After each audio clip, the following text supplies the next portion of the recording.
Hello, good morning, everyone, and thank you so much for joining today.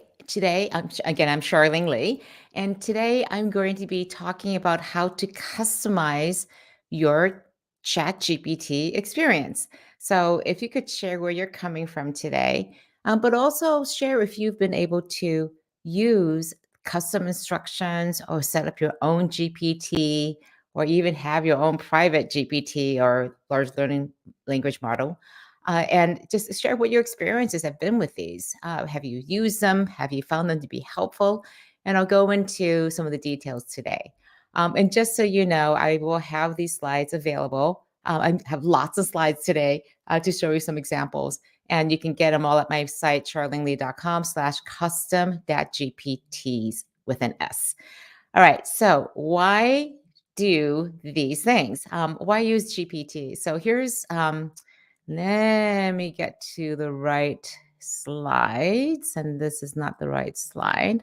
Hold on for a second. Technical difficulties here. That's not the right screen. That's not the right presentation. Here we go. This is the right presentation. All right. So why have a custom GPT? So for example, these are the chat GPT, for example, includes everything, all of its knowledge and its responses. And so that's great if you want to access the entire world's knowledge base to answer the question that you have. But sometimes you may want it to specialize, focus on a particular area. And as I put out in my live stream and my work a few weeks ago about great prompts, what they do is really put the context, set what the roles and the goals are, um, provide some expertise or pedagogy, some constraints, talk about the style and the tone that you want to respond in. So that's what great prompts do. But instead of having to reuse them over and over and over again, you can have a custom GPT with specialized instructions set up for exactly the way that you want to use ChatGPT. So it's a nice shortcut instead of having to cut and paste these prompts in all the time. You can just use a custom setup to be able to customize GPT for your own uses. So there are three ways I'll be talking about how to do this. First of all, we'll talk about how to use custom instructions inside of ChatGPT, but then set up how to actually set up your own custom GPT, one that is specialized for a particular purpose. And we'll look at some examples. And then we'll also dive quickly into a private large learning model or a private GPT that has only your data and your knowledge inside of it to inform it. Lots of pros and cons across each of these. So, again, I would love for you to share just where you're coming from, any experiences you've had in using custom GPTs, and also any questions that you may have. So, I'm excited about these things because they give you an opportunity to really uh, shortcut GPT to give you the results exactly the way you want them. Sometimes you're constantly saying, okay, well, that was really long, ChatGPT, shorten it by 50%. And if you find that it's consistently just too verbose for you, you can put into your custom instructions, hey, I want these to be concise. But what do you mean by concise? Or you want it in a certain tone. And so depending on how you want to be using ChatGPT, you can have it done this way. I've seen some people use it for images too, as well. That it wants, if you are constantly creating images with Dolly 3, for example, you may want to have it set up as these custom instructions. They can turn them on and off. So, a couple ways to be thinking about this. Let me just get over to the next slide. The way to actually set up custom instructions is to go into ChatGPT. In your bottom left-hand corner, you'll see custom instructions. So this is on the web. You can set that up, bottom left-hand corner, select custom instructions. And then in your iOS or Android on your phone, I don't know if many of you are using this, but I use it all the time on my phone, that I can go and just quickly access something if I want to look up something on ChatGPT. You can also have it set up on your iOS or Android devices. And this is what it looks like when you actually get into it. The custom instructions just ask for two things. It asks for, first of all, how would you like GPT to know about you? What would you like it to know about you to provide better responses? And how would you like ChatGPT to respond? So there are a couple ways that you can do this. And one of the ways that I do it is to have in my custom instructions that I want it to be responding as me. So I have it set up so that it says, you are adopting the role of Charlene Lee, etc. And you can go and see all the things. In fact, I'm going to switch over. I'm going to try and see if I can do this and share my screen, and you can actually see what it looks like. So this is what it actually looks like. It's a little hard to see, but you can see that I have in here, you're adopting the role of Charlene Lee. And how would you like to respond? I said, avoid giving personal opinions, speculative advice, seek clarification when you have questions, and then maintain a professional and authoritative tone similar to a keynote speaker or renowned author. And you can see in here these little thought starters, ways that you can, again, just gives you some ideas and prompts on things that you can do to put into the custom instructions. So I have found this to be extremely valuable because when I'm actually writing things, for example, I may be putting together a blog post or summarizing an article. I want to summarize that article and use my tone of voice, use my perspective, maybe even use some of my writings and examples. So let me give you an example of one that I did. Let's see if I can pull it up. Lots of different things going on today. So I'm going to pull up this one instead. I gave this prompt and I use this prompt in all of my examples. So I asked for what are the implications of the new EU AI Act for businesses? What can they do to prepare? Details about the EU Act are in this webpage, and I just linked to a particular webpage. And again, this is the URL for my for the slides. So, what are the implications for EU? And so, what I did was put this into ChatGPT without the custom instructions, and this is what I get. Uh, it gives me a lot of information, and this is sort of typical for the way that ChatGPT answers requests. It first of all says, the new EU AI Act has significant implications, key aspects, and it goes through about a page and a half of all the key things in the AI Act. I didn't actually ask it to summarize it, but it just gave all the new aspects of it. Then it comes over, if you keep scrolling down, implications for businesses and the Prepare for Act, it gives a couple of basic instructions. Conduct algorithmic impact assessments, ensure system explainability and oversight, develop AI risk management programs. So you have to scroll through a lot to get to this.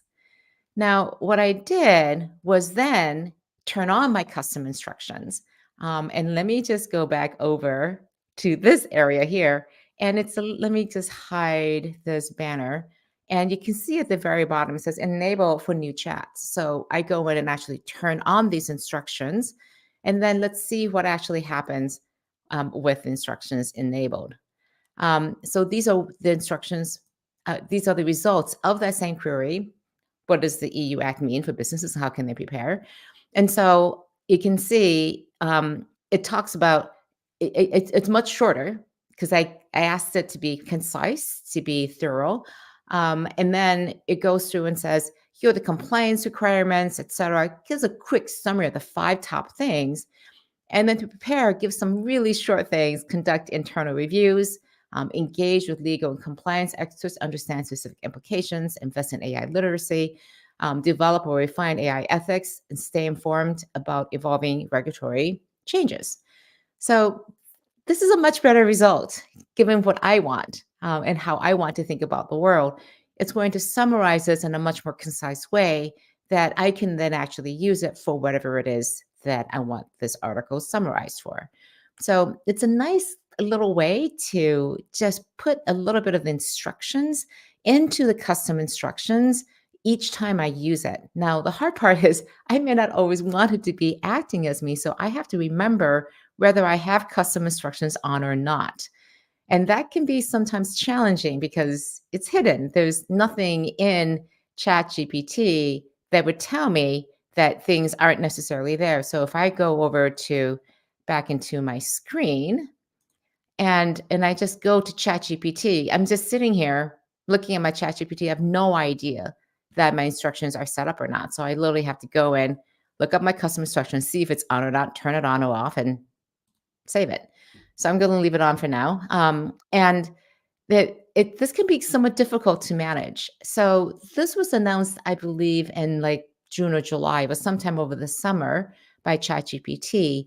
And this fall, they announced something really new and different, and that is custom GPTs. So these are a little bit different. I call them custom GPTs because it's hard to think about them. They just call them my GPTs. Same way, you go to your website on chat, you can go to my GPTs and you can go and see that, enable that, and it'll just come to this page where you can set it up. And the setup is pretty straightforward. There are a lot of nuances and things that you can do within it. So let me just give you a quick view of what it can do. You can set up an avatar, the name, description, instructions. These are the same type of instructions as you would give it from the custom instructions from before. In many ways, I just copied over my custom instructions and put them into here and modified it a little bit, and then and moved on. But I also can, and then let's see, I can also, and these are the instructions themselves. So let me just actually switch over back to here because this is a lot easier to see it. I can go into my GPTs. I'll go and show you. Let's see, it's slow today because I'm streaming at the same time. It's slow. Anyways, the instructions I can give it, let me just switch back to here. The instructions here on the right are the instructions blown up so you can see I have the role and goal, I have the constraints, I have any guidelines, the citations, and also just a presentation of things. So I ask it if it's going to cite anything to actually add links because I want to, again, use my GPT. I call it CharGPT, and I want it to be authoritative and knowledgeable and accurate in particular. So I think it's important to make sure that those things are there and able to make it happen. So I'm able to get into the GPT now. So let me just show you what that looks like. So this is my GPT, and I can go into here and edit, and you can see that I want to configure it. I have my name, the description, the instructions, which I'll blow up and you can see in greater detail, guidelines, clarifications, etc. And then I have conversation starters I have there. And then what's very interesting and very different about this is this knowledge base down here. So this knowledge base includes, I've uploaded a PDF of my latest book, The Disruption Mindset. I have all of my various LinkedIn articles in a Word document, a Google document that I collaborate with my team on. So I have 4 of those documents, 2 from previous 2 years. One, I started a new one about halfway through this year. So I just upload those documents because they are complete, they're edited. I just upload them onto here for both my LinkedIn newsletter and my email newsletter. And this represents most of the published work that I have done. So it doesn't include all the posts, all the podcast interviews I've done, but it's all the written work that I have actually published. So this has an understanding of my language, of my knowledge, of how I use this. And I find it to be, again, some ways that I can, again, customize GPT to be me as much as possible. Now, you can do many different things with this, and I'll show you that in an example. But let me just give you an example of what it actually did. So, again, this is my knowledge base, but this is actually what it actually shows. And one of the most interesting things about this is that when you have this, it actually has gave responses in a pretty clear way, very concise again. But what I really liked is that you see these little quotes, and these are sources that it had actually gone out and done web searches on because it has access to Bing to go and pull out the latest and to authoritatively link, and you can open these links to see and dig deeper into the content itself. And you can see it's both here in terms of summarizing it, but also in the preparation for business. And you can see that the answers are much more robust because it's drawing on the content that I already have, plus it's drawing on the content from outside and pulling it all in. So the pluses and pros of this is that it's acting as me, using the knowledge of GPT and the World Wide Web to come up with responses. It is also understanding how I would typically respond in a typical way that I would respond in the way that I write. Now, the bad part about this is that it's not purely just all of my thinking, because frankly, all of my thinking and writing isn't represented just only in my writings. It's also how I synthesize the rest of the world. So it's hopefully thinking in the same way that I do. So that's one other approach. So I wanted to just stop and see. Let's see. We have a comment here from Todd. Todd, it's great to see you here. Um, this is what Todd has been doing. I have created a Chat GPT as a digital double for myself called D.bot based on my writing and expertise in community strategy work. However, I've definitely had to tweak its writing style despite my work samples shared with it. It has tremendous promise, I think, but still feels a little rough to me. I think you're absolutely right, Todd, because this isn't perfect. It's not you. And I'll give you another example of something that I have found to be somewhat of a different approach to it. But again, it's responding as ChatGPT with you informing it with your expertise, but it's not so writing as you. Now, if you were to put into the instructions, respond as if you are Todd Nielsen, it might have a fighting chance if it has more of the information in your writing style. So, and if you give it again, use the information in my knowledge base to respond as me. Those are ways again you can try to see if it actually makes any difference or not. So, let me go back over to um, showing this again. And I want to show you one last thing about AI. One that with Dante AI. So these are private GPTs, private LLMs. And the idea behind this is that you can create your own private database using only your knowledge, and it would only reference your knowledge in order to answer the questions. And presumably, it would write only with your particular language too, as well. So let me show you the results of that same query. And again, you can see my knowledge base that I uploaded into Dante-AI.com. And these are the results. So this is the entire result. Again, very short, um, very quick implications of this. And then some very quick implications for it. So it's not nearly as verbose. It's using only the content that's in my database. One of the things I do like about this is that it has a very easy implementation of Turbo GPT.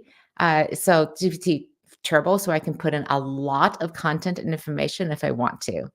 And that's nice because when I want to be able to use that, then I can put in lots of other additional information to feed the knowledge base that's already there. For example, writing samples or even chapters of my book.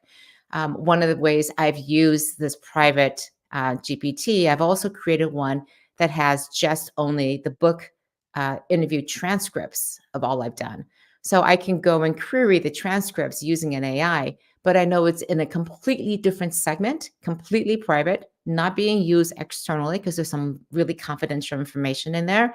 But I can use it to query and look for trends and summarize things. So it's been a fantastic writing tool for me to be able to have my own private GPT that I can access and query. It's not nearly as powerful or as good as some of the other things you can do with custom instructions or the GPTs on ChatGPT, but it's also very unique and has only the content that I put into it. And there are some significant advantages if you want to be able to use your own data for whatever reason. I, in particular, am using it to write drafts. I use it as almost a ghost writer because I can upload transcripts of me reading out an outline from my book, knowing that it's my words that it's using now to turn into a chapter. And because it's using only my words and my content and nothing else from anywhere else on the World Wide Web or inside ChatGPT, I'm pretty rest assured that it is really my content that's in there and not pulling in anybody else's ideas or words or phrases. So that gives me a little bit more confidence that what I'm writing is copyrightable. It's really truly me. I'm just using a tool to help me summarize an existing piece of content that I already have. That's purely mine. So that's some of the reasons why I use a private LLM, why I also have a custom GPT and custom instructions. So that's a really fast and quick overview of what it is. Let's see, a question from Dr. Phil here. This is very helpful. So glad you're finding this helpful. Can you share your own blog excerpts from CharGPT? Would be useful to see actual examples. We want you quickly shared here.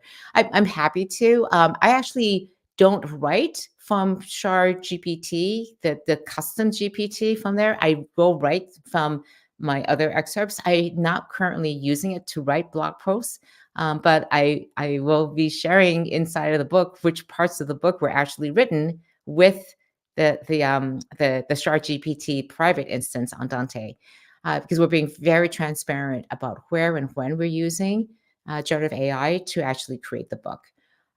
So I can't share anything right now, but one of the things that I have been testing is just how well does it capture my voice? And it does a decent job. To Todd's point, does it do a pretty decent job of capturing my voice? It does. Again, because the primary material I'm giving it is literally my voice. It is a transcript of me talking and is using that and massaging it into content that then is also using my previous examples of written content to actually make it much more consumable and usable in book format. So it's one of those things that again I could potentially put, for example, my podcasts and interviews into the same database, but I don't want to because that's not my writing voice. It is my talking voice, which is very different than writing. So I kind of keep all these things in separate categories so that you can put into it. So Phil, what he meant is what types of content you put into this Chart GPT. Ah, that's a great point. Let me just go back into here. The three types of content I put into it are one is a PDF of my book. I own the copyright for the book. I can do anything I want with the book. So I 100% can own and do whatever I want with it. And then I have my LinkedIn articles, my blog posts from LinkedIn. And those come out every week. So I have those all in one large Google Doc. I was slowly uploading each of the URLs into there. And I realized, oh, wait, they're all in this one document. It's just fine. So I just put all that up there. And then the same thing, I have all of my email newsletters in one document. And so again, just upload it there. I'll say just that one bit of process of having all of my articles, all of my types in one area, one place to quickly upload into places rather than as separate documents is a huge time saver and lifesaver for creating these knowledge bases. So I, in the end, only have to update 5 pieces of content into any new knowledge bases, and really only need to update 2 of them every week or so. So it's a lot easier to maintain and keep my database, my knowledge base fresh. All right, so that's what I have for you today. I encourage you to play with these custom tools to make things like ChatGPT much more relevant for you. And as an organization, you also want to be thinking about how to capture these things. One of the things that I really like about GPTs is that you can create your own. There are so many examples out there. Just go and look for examples of GPTs. They have even just on ChatGPT, they have examples of like a Santa. Some people are using it to create specific images, types of images, or to tell certain stories. This is what the GPT store is going to look like in the future, where you can create your own GPT, put it onto a store, and potentially monetize it. So right now, there are things you can do. You can add functions to it, so different commands. In the future, you'll probably be able to put plugins and do automations around it. So I think the future is really bright for these GPTs, these custom GPTs that anybody can create. Again, you can do anything you want with these. And again, the idea is that you can save a prompt and make it something that's repeatable as a service that has a very particular function behind it and a purpose behind it. All right. So a couple comments on here. Dr. Phil, this really does transform writing. Yep, it really does. It really, I think, Dr. Phil, you're actually understanding this, that this is highly transformative in how you write. And so, and again, you can set it up so that it doesn't go out at all. You can have it all inside of and not be using it to train the models at all. So those data protections are definitely there. It doesn't necessarily protect you from breaches and data breaches, which is why, again, I've been very hesitant to put up proprietary confidential information like my interview transcripts. I keep those under lock and key into one place, which I know are pretty secure. All right, let's see some other questions here. Todd says, do you find yourself crossing over or cross consulting with other LLM tools like Claude, Pi, Bard? Are there specific use cases you found better using others than custom GPTs? Todd, I wish I had an answer for this. It depends on the query, and I have not found a rhyme and reason. I do like using Claude for using straight generation. I can't do customization on Claude right now, so that's a big downside. But the reason I do like Claude also, I can put in, I think, 200K now of characters into there. So I can upload huge amounts of information. And I know it can handle it and process it and give me summaries. I have taken sometimes columns that people have written or bios or other things that I have to write, and I'll say customize this for some audience. And I like the results coming out from Claude most of the time, but sometimes ChatGPT does a better job. So if I have the time, I'll put into both and I'll see what happens. I tend to like using Bard and Bing for more recent activities, again, because they're tied to search engines. So it just depends on the task. And the only way you're going, and I wish I could say, settle on one and use it all the time, but the reality is they're constantly changing. And so playing with lots of tools at the same time, using, again, I try to use as many of these tools as possible so that I can figure out which ones work for what particular task. And then it changes again. So it's annoying, frustrating, but also very exciting to be able to try all these new things. So again, if you want to get the slides, you can get them here. I will also put up a QR code that you can use to go get up there. Sorry, I haven't put all these things up there. Just two other quick reminders. If you are interested in learning more about the book, I announced it last week. You can go to bit.ly/AI book-updates. And I encourage you that if you have an organization of over $100 million and you're familiar with your generative AI strategy, I would really invite you to come and take a survey at bit.ly/AI book-survey. It is an AI moderated survey, so it's really interesting and fun. I've taken it multiple times, keep adjusting it, but it's AI moderated. And what's really cool is you can respond with your voice or text in any language that you want. And it's a really cool way to be able to do open-ended, structured surveys that are qualitative but also quantitative at the same time. So we're very interested in seeing what happens with that. So I invite you to come and take the survey and participate in our research. So next week, I'm going to be doing sort of an end of the year wrap up and talking about what I see happening in 2024 and what priorities you need to have as a leader of a disruptive organization. And I personally really hate predictions because who knows? I mean, whoever goes back a year later and says that somebody's predictions actually come true. So my predictions are a way to actually understand what should the priorities be in 2024. How does the way that I think about the world change and impact what I think leaders should be prioritizing over the next 12 months? So yeah, join me next week for some of those thoughts about what's coming in 2024 and how to prepare for it. Until then, I encourage you to give some of these tools a try, and I will talk to you next week. Thanks.